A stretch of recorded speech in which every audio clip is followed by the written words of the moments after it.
Hi everyone, I'm Rob Watson. I'm the module leader for TECH1002, Social Media and Technology. And what I'm going to do in this short video presentation is just give you a brief overview of the kind of issues that we'll be looking at in the third of our lectures, which is about the idea of thinking about how media is remixed and where it takes its references from in terms of other forms of media, so what we call intertextuality.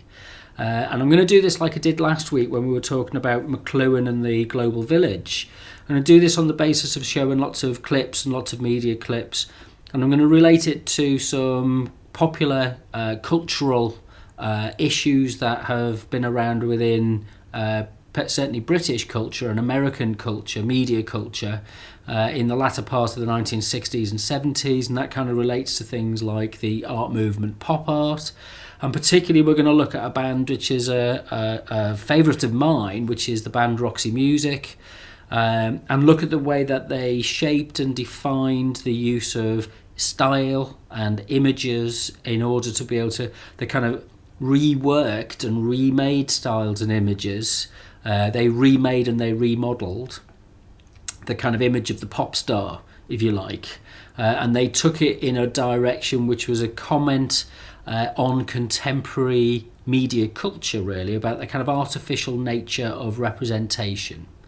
So as ever, what I'll do is I will post or I have posted already, a set of notes which form the basis of the lecture. They're available on the DMU Commons wiki, which you can get to by going to wiki.our.dmu.ac.uk.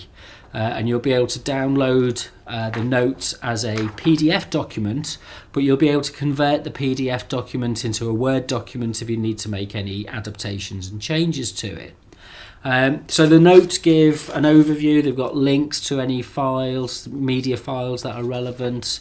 They also have quotes and some questions about the issues that we're covering in the lecture. So this is kind of a background reading. If there's anything on the screen that you need specifically, I'll include it in these notes, such as diagrams. There's only really quotes this week.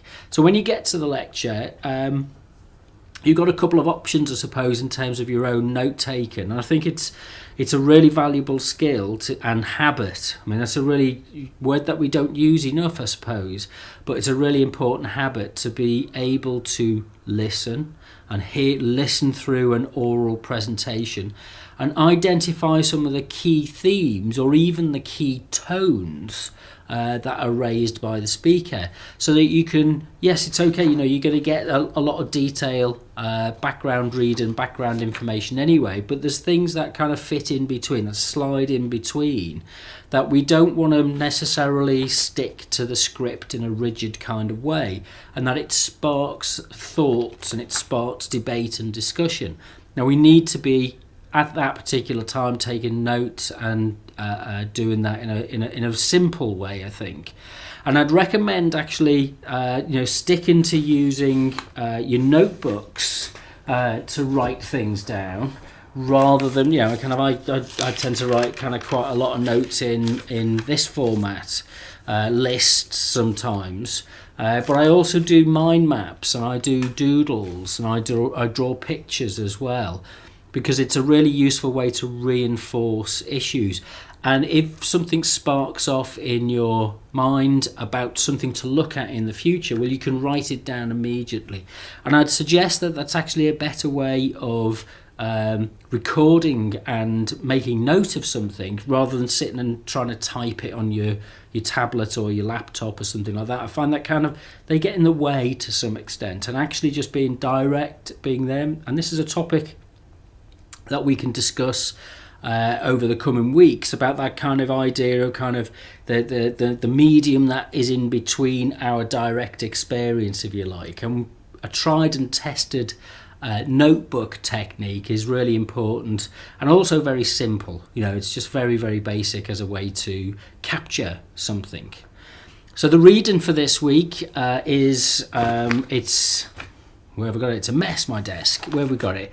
We're looking at the idea of remixing and intertextuality.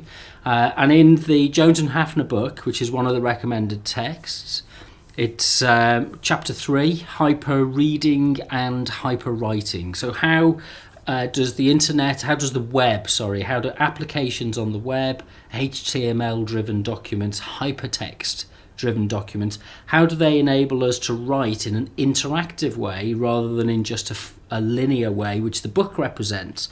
What's the difference in terms of the affordances of the technology of the book and the affordances of the technology of the screen and the computer and multimedia?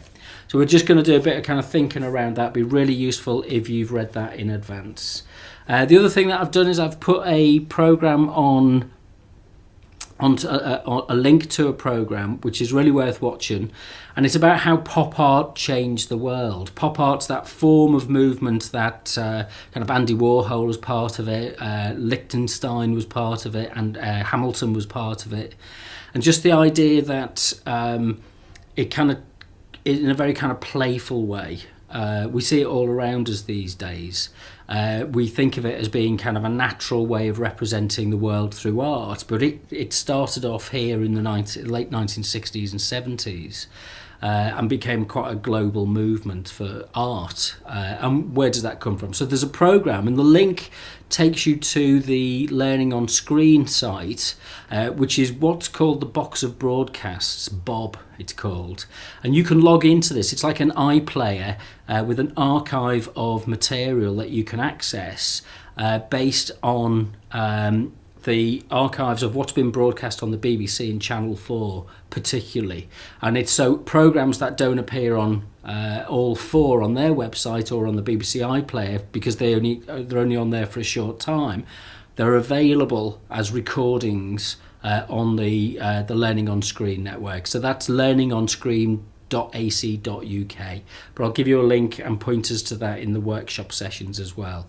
So there's a programme there that you can watch which is based on the idea of looking at pop art and pop culture and how that's influenced media culture.